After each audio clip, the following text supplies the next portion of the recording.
Ladies and gentlemen, welcome to my channel.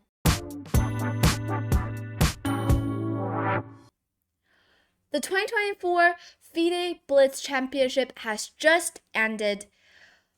This is the last day of 2024. This tournament is ending also. The result is kind of unexpected. There's two winners, two champions in the men's section. In the women's section, Ju and Jing won, and it's not something that is really unexpected. But in the open section, there are two champions. Magnus and Nepomniachtchi, they agreed to share a World Blitz title together. This is the first time ever in history that there is a champion shared in this tournament. And once again, Magnus has broke the rules and had it approved. Simply astonishing. Magnus is just Magnus. This will undoubtedly leave a lasting memory for the chess world on the final day of 2024. But regardless, I'm happy for both of them. Winning the World Championship, like the World Blitz Championship, is a legendary achievement. Winning any World Champion is nice. Few can reach their level of mastery, basically. And after all, they are already world champions. Watching this whole tournament, all of these drama happening, makes me think of a saying in Chinese. Speaking this saying in Chinese, it's called 相爱相杀, mutual love and rivalry. It means that while they are fiercely competing against each other on the board, giving all their abilities to the limit to win the championship with palpable tension, off the board they are still show each other mutual respect. They are still good friends, and they acknowledge each other's strengths and even develop a friendship, sharing experiences and improving together. So this is sportsmanship. That's what we call. And this year's Blitz Championship, there are many twists and turns, with the events involving Magnus drawing the most attention and sparked heated debates. In the end, it seems that Magnus is just emerged victoriously, and FIDE actually ultimately compromised. It's no surprise that Magnus is a true legend player, a true legend in the chess world, and his influence as the world's top player is simply unparalleled. Of course, he fully possesses the skills and charisma to match, to play, breathing new life into chess in many ways. Hopefully, he'll dedicate more of his time to playing chess rather than playing poker. Today's video, I'm going to be sharing all of the 7 games that happened in the grand final between Magnus Carlsen and Nepomniachtchi. So, hope you guys enjoy it. Let's all enjoy this fight of the world Blitz champion, that is. The first game was Nepo is with the white pieces, and he starts with e4, and we have the very normal opening, the Rossolimo, the Sicilian defense. Nothing really special. This is actually all fine, all theory. And this opening happened more than once in the grand final. You're going to see a similar position later in one of a few games later. Bishop e3, rook d8, threatening some knight e4, tricky ideas. So the queen moves away, queen c1, and c4 was played, trying to break the center. And here, rook a3 was played. This is also one of the ideas of pushing the a pawn, because they're trying to create some space to get the rook out this way. This is very creative as well. Rook a3, c takes d3, and here, of course, you take with the pawn, because taking with the rook, you'll just basically lose the e4 pawn for nothing. Rook d3 was played. No, not rook d3, but c takes d3 was played. Rook d3 is the bad option. Knight h5. Basically, this is all theory, so both players are actually not spending much time in this first 13 moves. Here, Magnus spent like about 20 seconds on this bishop g5 move. Clearly, they're all out of their preparation now, or like they're all out of their opening knowledge right now, and Magnus played this bishop g5 move, which is completely fine. Bishop f6 was played. f6 is also possible. At least you just need to use one of your pieces to block the bishop, because that is a very deadly pin. Blocking with the knight is actually not a great option, because you'll just face d4, e5 ideas, which is really bad for black. Bishop f6 was played, offering a trade, but here, well, Nepo, he traded off the bishops. Queen takes f6, queen c5. This is all fine. Black is defending the e5 pawn, white is attacking it. Knight out, developing, threatening knight c4. Bishop g4, h3, takes. Now we are in a knight versus knight position, which will hopefully turn into an endgame. But what's most important about the endgame is that white needs to, as quickly as possible, to get rid of this d3 pawn, because it is a backwards pawn. If black has full control of the d4 square, then this d3 pawn will become a forever weakness. Knight f4 was first played, so threatening a lot of tricky ideas with knight h3. The queen is always staring at the knight, so white does need to be careful. And here Magnus played king h2, defending everything. And in the game, b6 was played. Now b6 might not be the most accurate move here. The more accurate move is actually to go a6 here. I mean, this is what the computer suggests. I'm not entirely sure why, because you do create this b6 weak square, but then you somehow just get the rook out. Because I guess the problem is that because right now you cannot really swing your rook out because the a7 pawn is attacked, so either you go b6 or a6. a6 is just like getting rid of all of the problems that you have. b6 was played in the game, but it's kind of like a more risky option. You could also go rook a8 immediately, because after queen a7, there's nonetheless knight d3 to win the pawn back. But in the game, b6 was played, and of course, this is Blitz chess, so inaccuracies and anything can happen. Takes, and rook takes a8 first. B takes c5 was played here, because of course you don't want to take on a8, because you'll just be like losing a pawn here. Maybe not losing a pawn, because there's still king g7 ideas threatening to take on d3, but at least white is going to be better here. In the game, b takes c5 was played, rook takes. Now white is 2 rooks versus black's 1 queen. King g7 first, getting the king away. Rook e3, defending the d3 pawn. Queen d6, threatening, like, black is trying to move this queen slowly into white's position, like c4 ideas are always there. In the game, knight e1 was played. Everything is actually still completely fine here. After a few moves, the position is still completely equalized.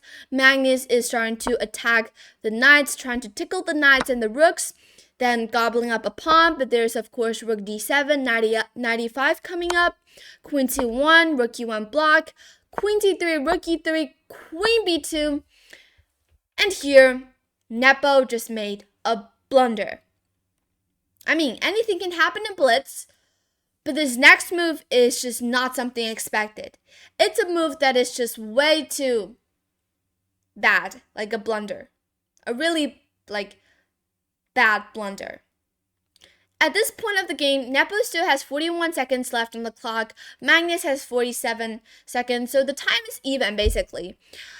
And Nepo here, if he just play anything like rook d2, for example, even rook e1 makes sense to just move the rook back and forth, not giving any material away, and that's fine. It's probably going to end in a draw, because black is not going to go anywhere with these pawns and everything.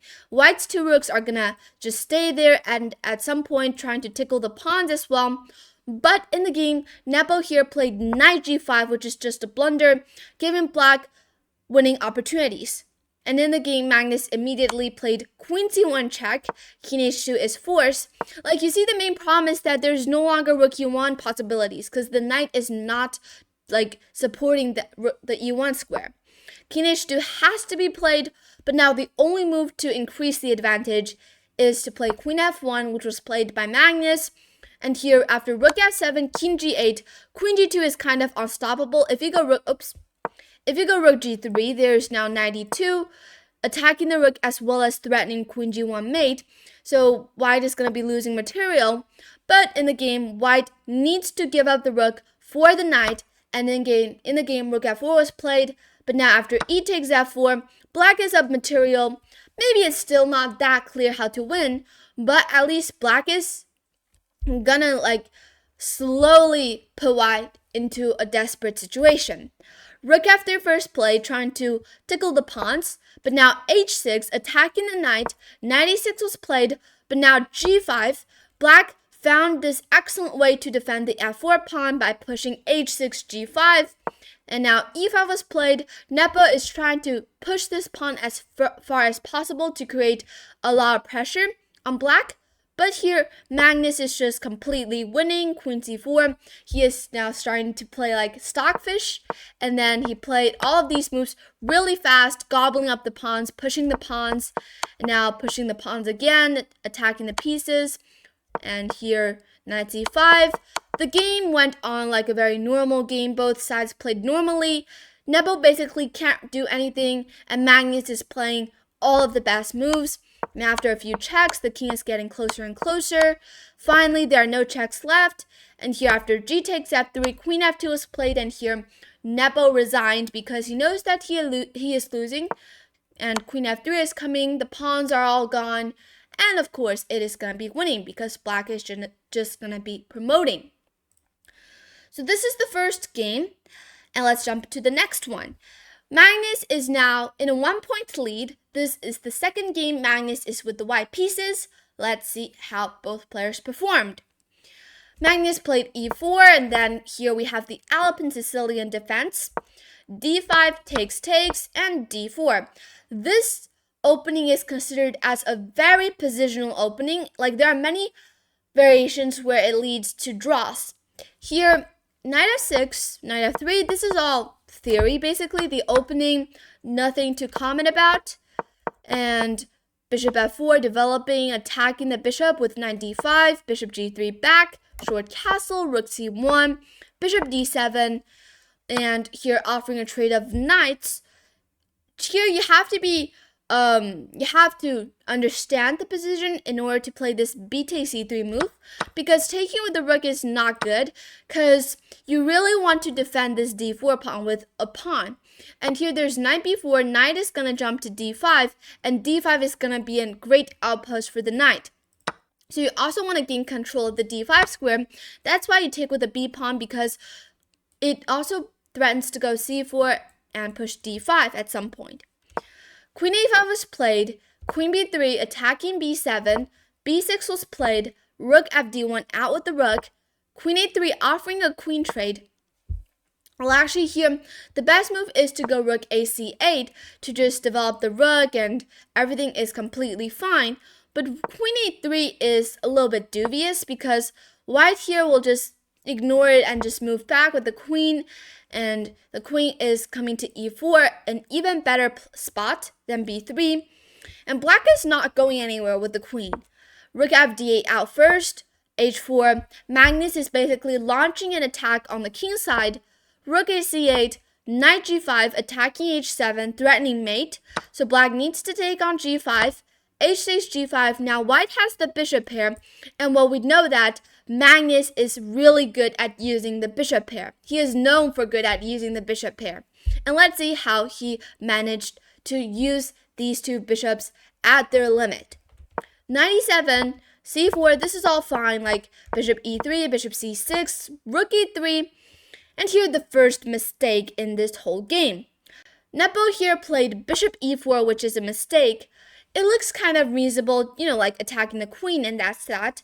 But he should have just traded off the queens, because at this point of the game, if black had the queens off the board and then probably play bishop e4, this is completely fine. The rook moves away and black just defends the a7 pawn. But with the queens on the board, it's completely different, because after bishop e4, queen b2, the queen can first of all defend, but it can also create a lot of chaos. You'll see later on. Rook d7 first, but this actually just leads to losing immediately. The best move here is actually to go bishop a8, but this is something that we don't really see at first sight in human eyes.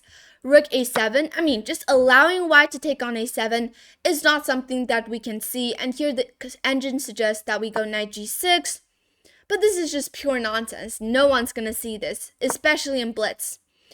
And in the game, rook d7 was played, which looks very logical, but now the main problem of bishop e4 is that white has this f3 move, and the bishop is suddenly nowhere to go.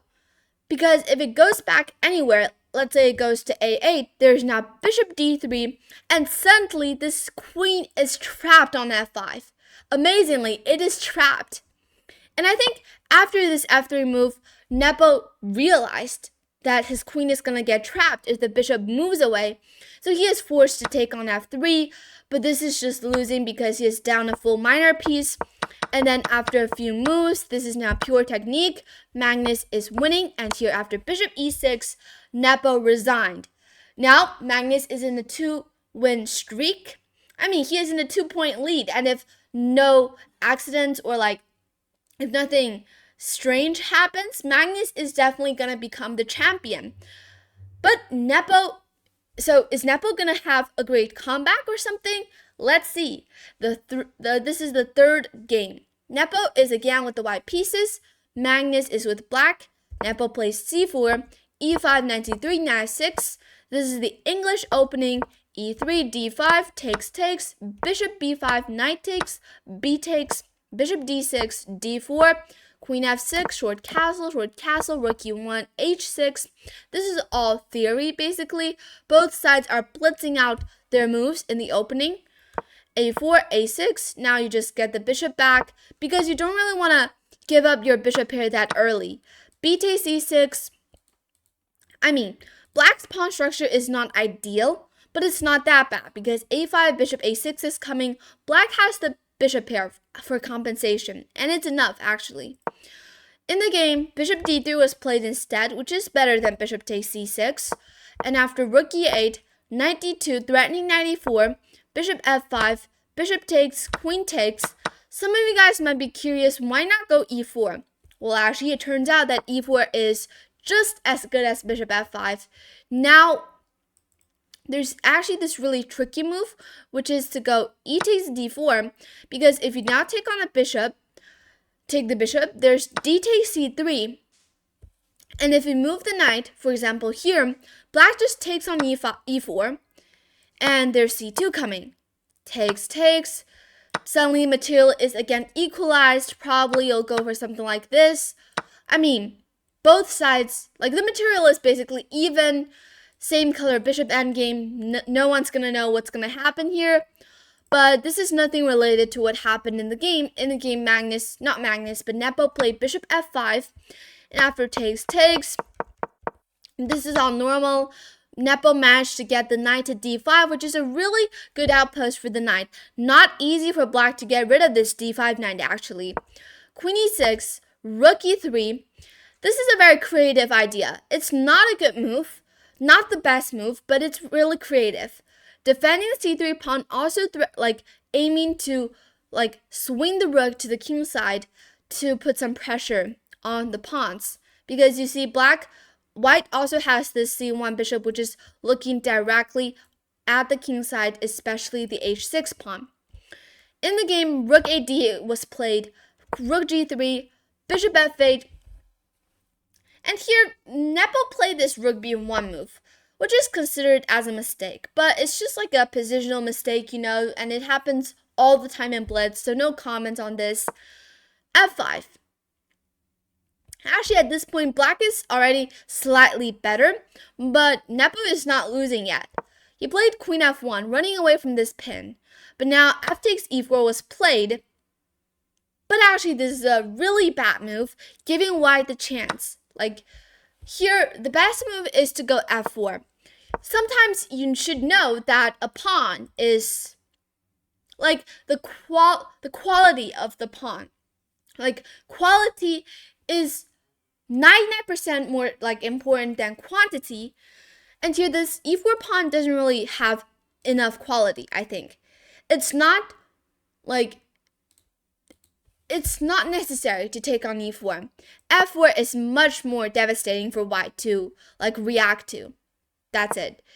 And in the game, Magnus decided to gobble up this pawn. He is going for the pawns, but now this just gives white the chance. And here, first of all, Nepo played knight c7. Magnus played queen a2. This is a good reply. And here, instead of taking on e8, of course, taking on e8 is not good. In the game, Nepo played bishop h6. The position is really messy, but it looks like Black's king is really weak because the rooks, the bishops, the knights are all very close to it, and the queen can somehow get out too. Let's see how the game continued. It's really interesting, actually. And at this point, Magnus made the exact same mistake, going for pawns again. He played queen a4, but just simply missing everything. Now Nepo played knight e8, but he would have been already winning after rook a1, because that will be winning more material. Bishop g7 even works here. Takes, and there's rook a1 again.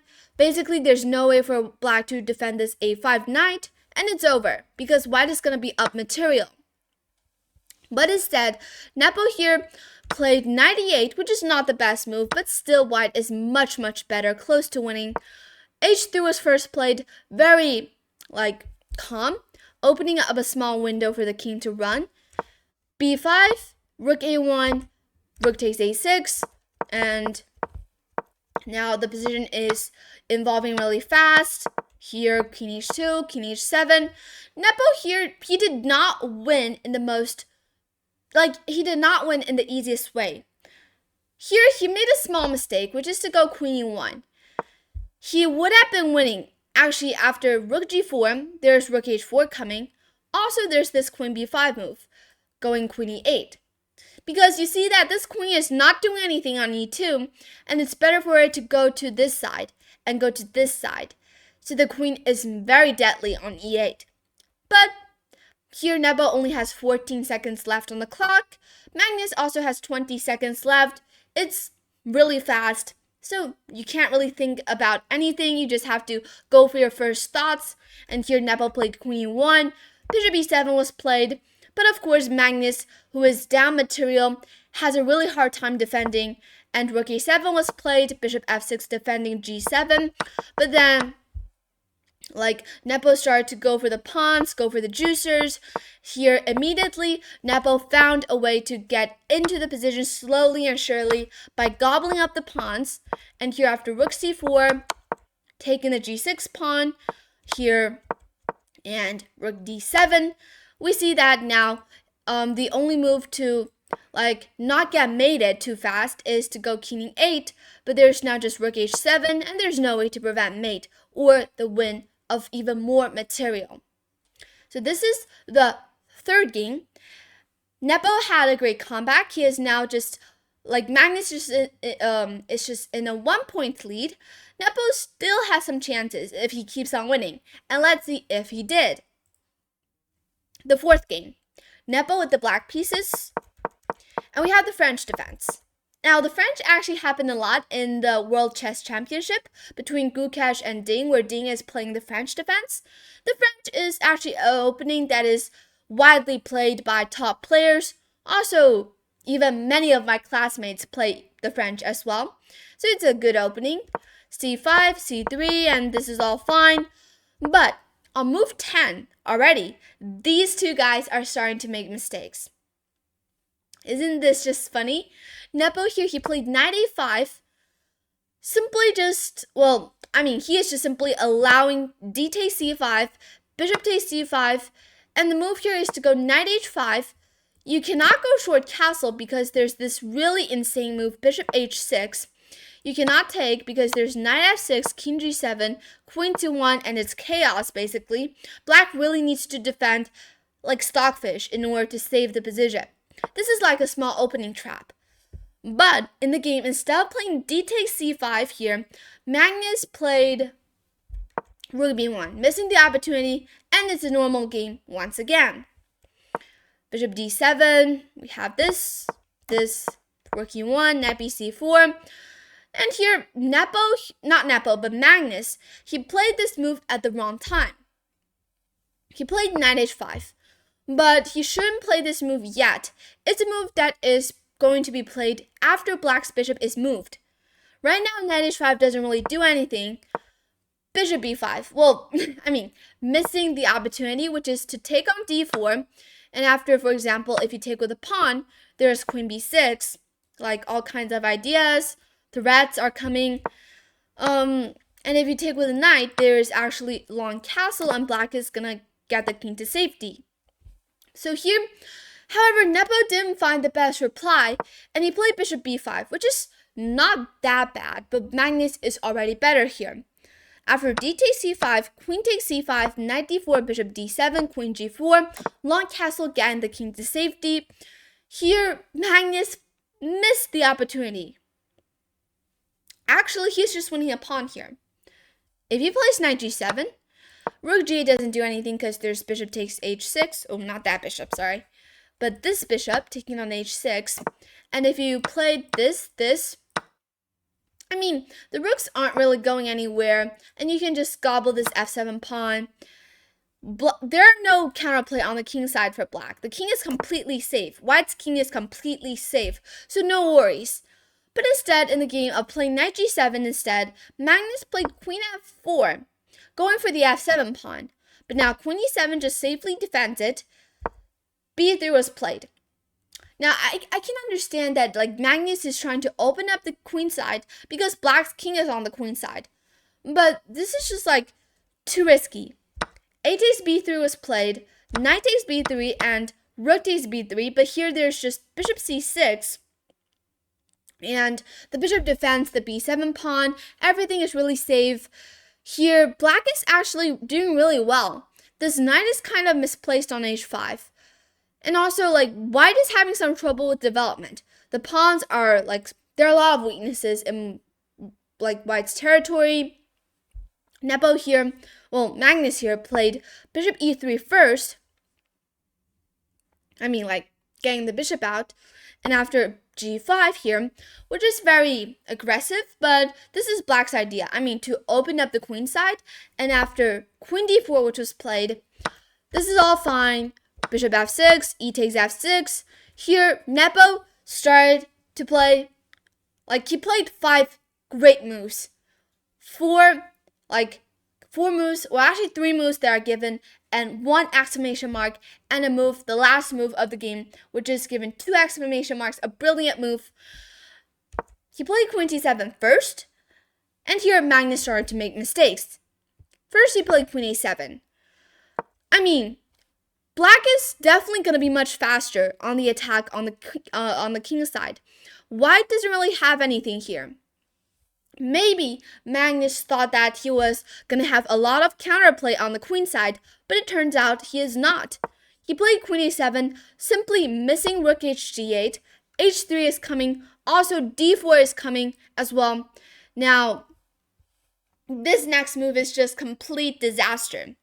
Probably Magnus he thought of this and he thought this tactic worked, but it turned out it didn't work. He played bishop f4. After queen takes f4, rook b7. This was Magnus's idea. And of course, he is winning if black didn't have this next move. Here, all of the moves will be losing for black except this next move. First, black goes rook g2. And of course you have to take. But then this next move is just simply insane. Here, Nepo found this excellent move, brilliant move, knight e3. And Magnus resigned. Because after queen e3, there is now d4 winning the queen. And if you go, for example, f takes e3, there's rook g8. The king moves, or there's d4 also. It's all over. And if you don't take this knight, this is also game over because d4 is coming on the next move. Knight e3, what a brilliant found by Nepo. He had a great comeback. Now the score is tied again, 2 versus 2. And let's take a look at the next 3 games. Actually, the next 3 games all ended in draws, and they're all really like drawish draws, like the drawish games. Nothing really happened, so we're gonna go over these 3 games really fast. I'm basically just gonna, like play the moves out. There's no mistakes at all. You see, we have the same opening again, just like in round 1, where we had this as well. If you guys still remember, this is round 1. Again, like this exact same position. We have rook a3 and that. And here in this, the 5th round, we also have this rook d3 idea coming. Exact same position. Well, actually, c takes d3, sorry. Knight h5. Here, bishop takes f6, queen takes f6. Basically, this is just the exact same position. And you see, just by looking at both players' time usage, they know that this is a position that they have played before. No thinking. Queen c3, rook e1, rook e8, sorry. Knight d2, bishop g4, h3, takes, knight f4, king h2, rook a d8. Although, Nepo did have some improvements. After rook e3, again, this is there's actually a small difference here because before the queen was on c5 and now the queen is on c3. So Nepo, of course, he did made some improvements because if he had just played exactly like in the first round, I mean, he lost that round, so he didn't want to play the exact same line again. The game is just really drawish, basically. They both found a few brilliant moves here. Knight g5. Takes, h4, but now there's this excellent or brilliant move, queen e6, because you cannot take on e3 yet because it's pinned, so you just move away. Takes, fe, queen g4, queen f6, and now rook d3, because if you take, there's queen e2 to win the rook back. And after a few brilliant moves, takes and takes, this is all fine. The material is basically equal. This is a position where it's pretty drawish. Well, black does need to be careful about queen f7 coming up, but you just defend. Offering a rook trade, takes. The queens are off the board. Now you just gobble up the pawns, takes. Rook e5, here, takes, and you go for the b pawn. Rook e4, and here both sides offered a draw. This was a game that is actually not that important in these 7 games. Like the last 3 games, as I said, all ended in draws. This is the 6th round. They're all actually, of course, they want to win, but when you're playing against the top grandmaster and you're also a top grandmaster yourself, it's not that easy to find mistakes made by your opponent. They're just basically trading too many pieces, that is. And now, no counterplay at all. This position, this game is just even more drawish than the game we just saw, the 5th round. And here, queen f3, both sides offered a draw. The last game is a draw again. e4, e5, knight f3, knight c6. I'm actually kind of curious because both sides, they want to become the champion. And they know that if they draw, they'll go into the tiebreak. But here, bishop c4, bishop e7, the game was again really normal until here. Magnus played this small inaccuracy, g6. The best move is actually to take on c4, because after b takes c4, then probably you just go b6, block everything. You have this very beautiful pawn structure. The game is just very normal, I guess. It's the Ruy Lopez, so Ruy Lopez, well, actually not the Ruy Lopez, sorry, but the Italian opening. The Italian is actually kind of like really positional. So both sides basically needs to wait. g6, bishop takes, rook takes. A few like trade-offs. Bishop g7, here queen d3. Knight d7, here taking off the bishops. Queen g3 check. Again, a couple of very normal moves here. Queen d4 check. King h1. b6 attacking the queen. Nepo is up a pawn, but black does have some really active, like black's pieces are all really active, and as long as black don't get white have any counterplay like towards his king, it's gonna be completely fine. Knight e4, because now takes. You cannot take the queen because there's this back rank mating idea. So here, queen f1 was played. Queen d2. This game was actually pretty longer than the previous games because this is the last round, and both sides does need to, they do want to win, of course, to find some opportunities. But once the queens are traded off, this is immediately turning into a game that is simply draw. And here, both sides agree to a draw. Normally, they would go into the tiebreak, but Magnus said he wanted to share the title, the champion title, with Nepo. And in the end, we have two champions. Carlsen, Nepomniachtchi agreed to share World Blitz title. Happy ending for both of them. Alright, we took a look at the 7 games. They were all full of ups and downs. I mean, the first 4 games. The last 3 games were just basically drawish games. So no comments on these 3 games. But anyways, hope you guys enjoyed all of the games as well as this video. And thank you for watching. Please subscribe. And also, Happy New Year. Bye!